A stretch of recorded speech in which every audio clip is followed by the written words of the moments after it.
Welcome to the next video. Here's the yellow brick road on Wikipedia. Yes, they actually have an article about the yellow brick road. So we'll get into that. I get to eat some lentils with Louisiana Supreme hot sauce. So that's going to be exciting. I got my green tea, which I drink all day. Keeps me hydrated. Probably better than drinking coffee all day. Okay. We have Minecraft on the queue. But first, what I want to get into, since I make videos about stuff I'm interested in, let's see. And you're just along for the ride. But what a ride, huh? Oh, play for free on PC. worldofwarships.com. I have no interest in playing this game. Why would I waste my time playing it? It looks cool, though. I'm just not into battleships. Once you see Star Wars, why do you want to fight with battleships? Unless you're a history buff. Okay, Tarentino saw it coming. This video was made by Dodd Ford. 2.2 million views 7 months ago. And let's take a look. Let's actually read his description. In 1994, the world knew Tarentino for his violent but groundbreaking debut of Reservoir Dogs. Should be a little quotation mark, single quotation around each of that, I think. Depends on your English. His breakthrough was rapid. The story of a video store clerk suddenly becoming a Hollywood director was hard to ignore. Despite this, there were questions on Quentin's longevity. Would he stumble at second attempt? Would he stumble at his second attempt? Or would his sophomore project, Pulp Fiction, cement itself in cinema history? Well, Tarantino saw it coming. So he could have worked more on this paragraph. See, there's someone like me who comes along and reads what's in your description box. So you want to do as best as you can. And that's a lesson to myself too. I can always improve on what I can put in what I put in my description box. But he could have wrote some more. By Danny McMahon. Who is that? Is that Dodford? I don't know. And then he has the chapters of his video. And mostly it is, how can we say, Tarantino's interview that he took. And I don't know if he has the rights to that interview. Let's see. Music licensed from Licked, the biggest mainstream and stock music platform for content creators. And he has lots of credits. So there's music in his video. If you want to use music from famous artists, try Licked to get track credits and unlimited stock music. And then Dodford has his link, so that's another way he can get credit. Danny McMahon must be his name. He's on Twitter, TikTok, and IG. Okay. Dodd Ford, 391,000 subscribers. He needs 1 million. Basically, this video is really good. I didn't know who Dodd Ford was before 4 o'clock in the morning last night. Okay. So he does some really great editing. Tarentino saw it coming. I guess it's an okay title, but it's also a clickbait title. But it worked on me. Okay. So it's mostly Tarentino and scenes from his movies, photographs, etc. But it's a good video. 24 minutes and 55 seconds of good editing. And he has tons of Patreon subscribers. I gave him a like. Okay, just spent 6.5 minutes talking about Dodford. Okay. But forget about the last 3 minutes of your life, and let's go to the Quentin Tarantino Wikipedia page. Quentin Jerome Tarantino, born March 27th, 1963. Wow, only 4 years older than me. Is an American filmmaker, actor, and author. His films are characterized by graphic violence, extended dialogue often featuring much profanity, and references to popular culture. His work has earned a cult following, more than that, alongside critical and commercial success. He has been named by some as the most influential director of his generation and has received numerous awards and nominations, including 2 Academy Awards, 2 BAFTA Awards, and 4 Golden Globe Awards.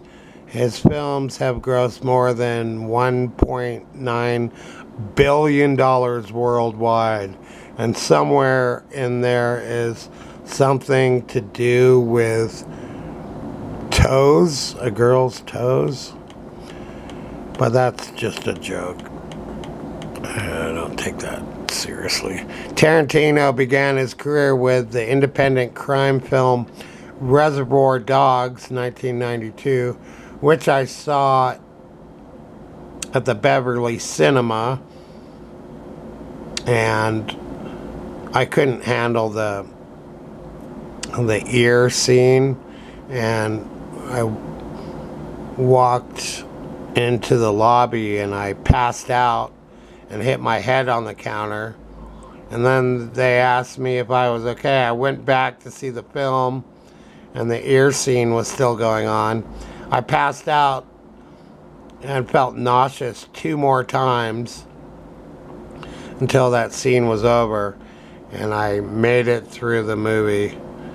And I've never seen the movie since. I liked the movie except for that scene, which is really hard to watch. And I don't know why it's there. Is it entertaining to see that? Unless you're a sick truck.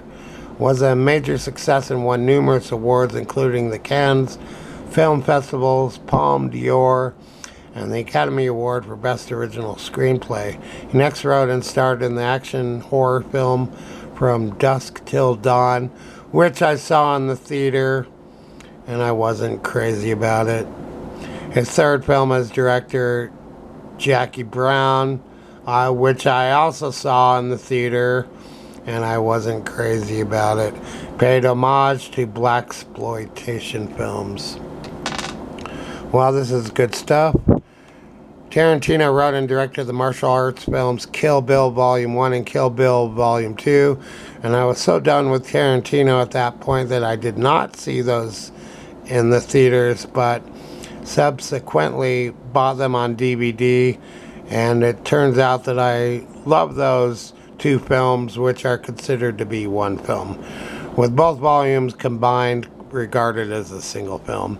He then made the exploitation slasher film Death Proof 2007, which I've never seen, which was part of a double feature with From Dusk Till Dawn director Robert Rodriguez, a very talented man, released under the collective title Grindhouse, which I never bothered to see in the theaters and haven't seen it ever.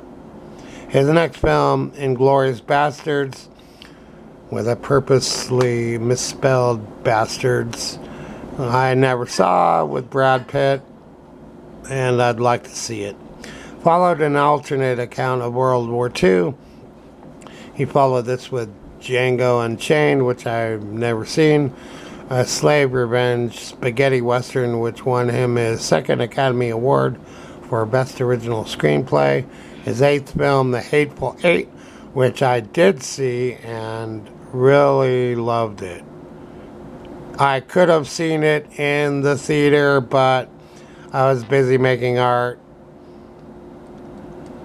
Someone gave me a ornate flyer for The Hateful Eight when I was at Specs in San Francisco, and I didn't bother to go see the movie because for me, Tarentino was hit and miss, was a revisionist Western thriller and open to audiences with a roadshow release.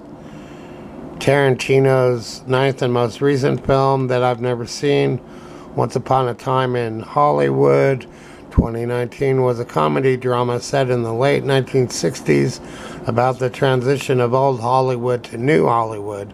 His debut novel, which I have never read, a novelization of the film, was published in 2021. So just like Tim Burton, he got some publishing perks on the side for being a famous movie director, which helps you out in business when you do other things. He has said that, though it is not definite, his current plan is for his next film to be his last before he retires. And that could be true, because making a film for 3 years takes a lot out of a person. One person who said he was going to retire from writing was Stephen King, and then the bug got him and he kept writing. So bless his heart. Early life, it mentions that he was in Torrance, California, where my grandma Higdon lived. So I've been to Torrance. The Pussycat Theater was on Hollywood Boulevard. I lived 4 or 5 blocks, 6, 7, 8 blocks from there on Highland Avenue. From 87 to 96. So I know about the Pussycat Theater, and I know about Sammy Davis Jr.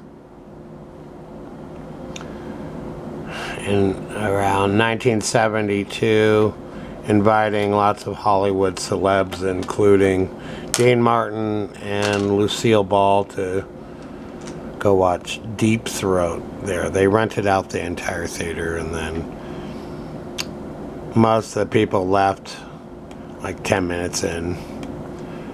Okay, True Romance. I have never seen that film.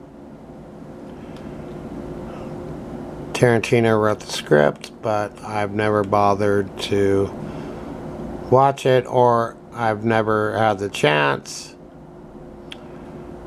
I'm interested in seeing it. It's Tarantino's first script that was sold, and then I guess he used the money to make some black and white film. 2000 to 2009, subsequent success. Kill Bill, like that revenge flick, and it really gave David Carradine a great role, who of course died from some asphyxiation hanging himself in the closet while doing something that is better left unsaid on YouTube, though you already know the answer. 10th and final film as a producer, as a film exhibitor, film criticism. Tarentino has opined that Steven Spielberg's Jaws is the greatest movie of all time. Maybe not the best film, but the best movie ever made. There's a difference between a film and a movie. He commented further that his favorite Spielberg directed movie, again with Jaws carved out on its own Mount Rushmore, is Indiana Jones and the Temple of Doom, an underrated movie. I kind of like it, except for the raft scene in the beginning. He pushes the envelope. He creates PG-13, a movie so trucking badass it created a new level in the MPAA. So Steven Spielberg helped to broaden what was acceptable in a movie, because there's a lot of conservative people in the world and they get upset when people swear with violence. So Tarentino can have lots of swearing in his films, but I can't swear much on YouTube or on Rumble, because on Rumble my videos are monetized, and on YouTube I'm trying to get my videos monetized, but I need 400 more watch hours. It's basically YouTube's way of saying, truck you, David, we're not going to pay you. Okay, thanks a lot. My thing on YouTube is I did earn $125, which YouTube never paid me for. So YouTube, you owe me 125 bucks before you change your GD rules. Oh, the Yellow Brick Road is a central element in the 1900 children's novel The Wonderful Wizard of Oz by American author L. Frank Baum. The road also appears in the several sequel Oz books, which he wrote to please young girls who were the only ones reading the sequels, such as The Marvelous Land of Oz, 1904, and The Patchwork Girl of Oz. And I've read both of those books multiple times. With the 16 original Oz books, I have read all of them at least 3 times. The road's most notable depiction is in the classic 1939 MGM musical film The Wizard of Oz, loosely based on Baum's first Oz book. In the novel's first edition, the road is mostly referred to as the Road of Yellow Bricks in the original story, and in later films based on it, such as The Wiz, 1978, which is a hard watch. Dorothy Gale must find the road before embarking on her journey, as the tornado did not deposit her farmhouse directly in front of it, as in the 1939 film. And it didn't happen in the novel either. The house wasn't right in front of the Yellow Brick Road. Okay, so why did I just read about Tarentino and the Yellow Brick Road? Well, let's go to Minecraft. 18 minutes in to get to this. So here is my version of the Yellow Brick Road. I have yellow cement blocks, 3 across. That's wide enough for one person to walk down, and I'm the only active player on this server. I've got copper blocks that will oxidize and turn green in color. So I'm kind of doing an homage to the Emerald City, and where the Yellow Brick Road meets the Emerald City. And I will do an obligatory nod to the poppy field. They do have poppies in this game. Let's see if that's the case. I think there is. So I press E for inventory. Poppy. Okay. So what's the deal with poppies? Well, they are an opium source. Okay. So I can't talk about that much on YouTube. Oh, let's see. Poppies. Hey, Poppy. Okay. So Dorothy, of course, falls asleep in the poppy field because of the scent and the overpowering aroma. So I'm going to flood this area with poppies. I didn't even know they were red. I will have to look up poppies on Wikipedia and read up on it because I don't know if Minecraft is doing poppies justice. It's supposed to be orange. Yeah, Amber just said they're supposed to be orange. So I don't think anyone on Minecraft knew that poppies were orange. So if anyone who works for Minecraft can bother to read the Wikipedia article on poppies, then we can have some orange poppies. I think they could easily fix that. That's a good point. I thank you, Amber. And happy Mother's Day. I think Mother's Day is tomorrow. Thank you. Because I heard some guys smack talking outside when I was at my car, and I could listen to those guys talk all day. And they were using lots of cuss words and American slang. You know, and they were on a roll. And their barbecue? They were near the barbecue, right by my car, because of course there's always someone right in your way no matter where you go. Mm-hmm. So they happened to start talking like 2 minutes after I got into my car. Wow. Of course that always happens. Yeah. And then I listened to them talk for about an hour. Wow. And they were on a roll, and I was actually entertained. It happens in front of our motel room too. Yeah. Quite a bit, actually. I have to wear earplugs. Because people need to be heard. Oh yes.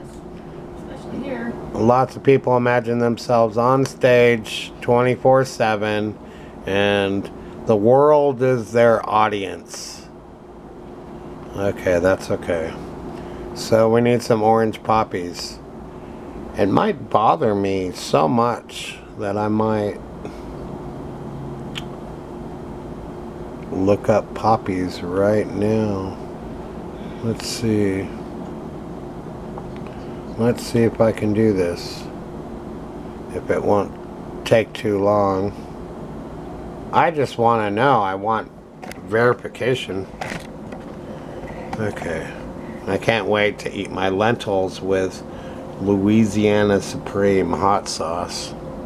So it takes me at least 2 hours, sometimes 3, and in today's case, 4 hours of thinking and collecting my thoughts before I film a video. And I used to be a very prolific writer. I'd write 20 pages a day when I was living in LA.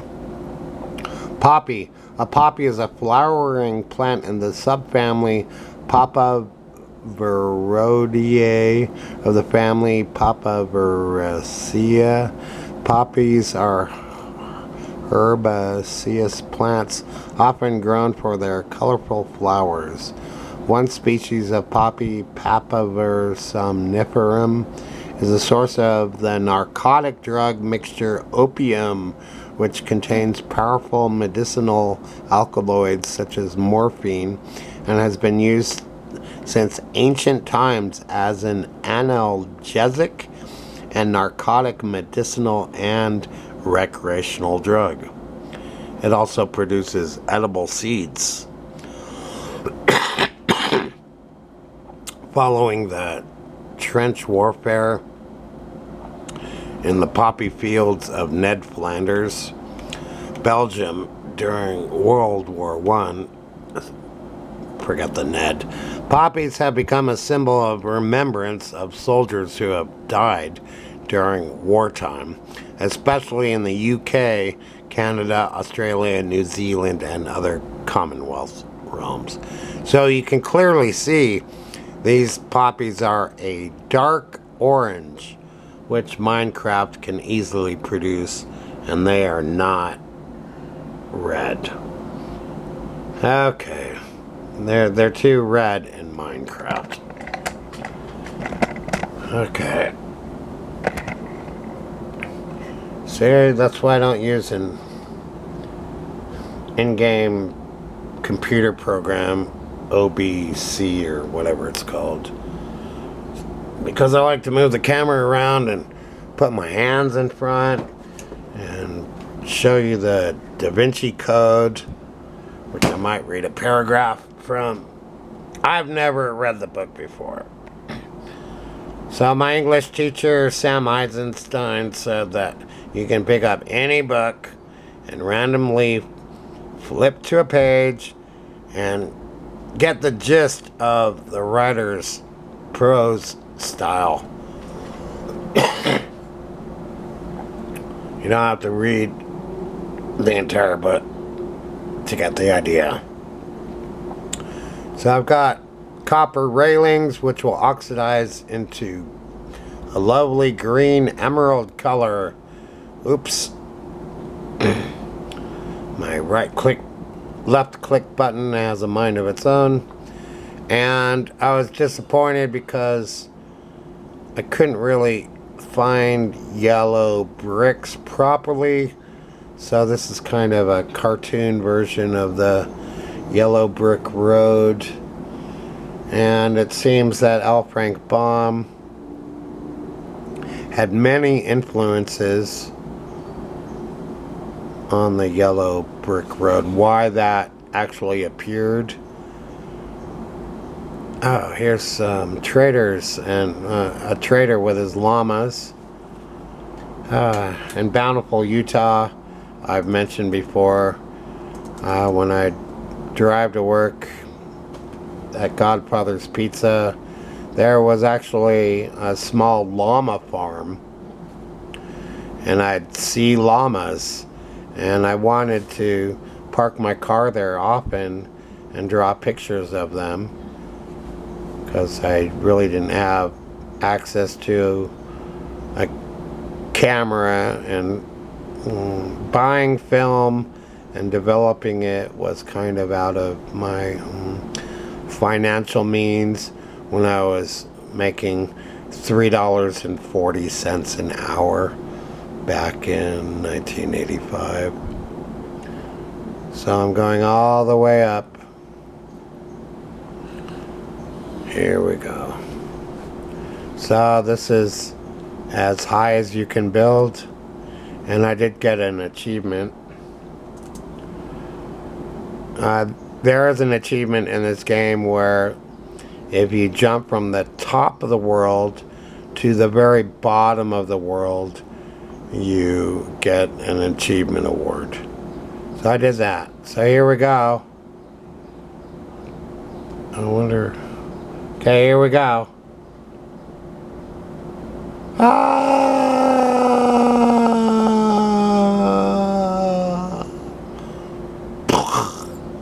Okay, I lived.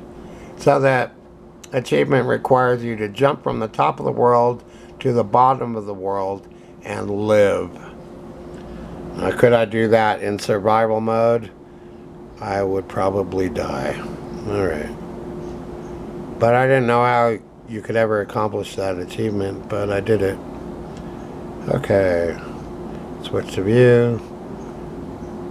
Let's see, I just destroyed a block by accident. Okay. We have 10 seconds of the Da Vinci Code. Chapter 32. The security. I can't see it with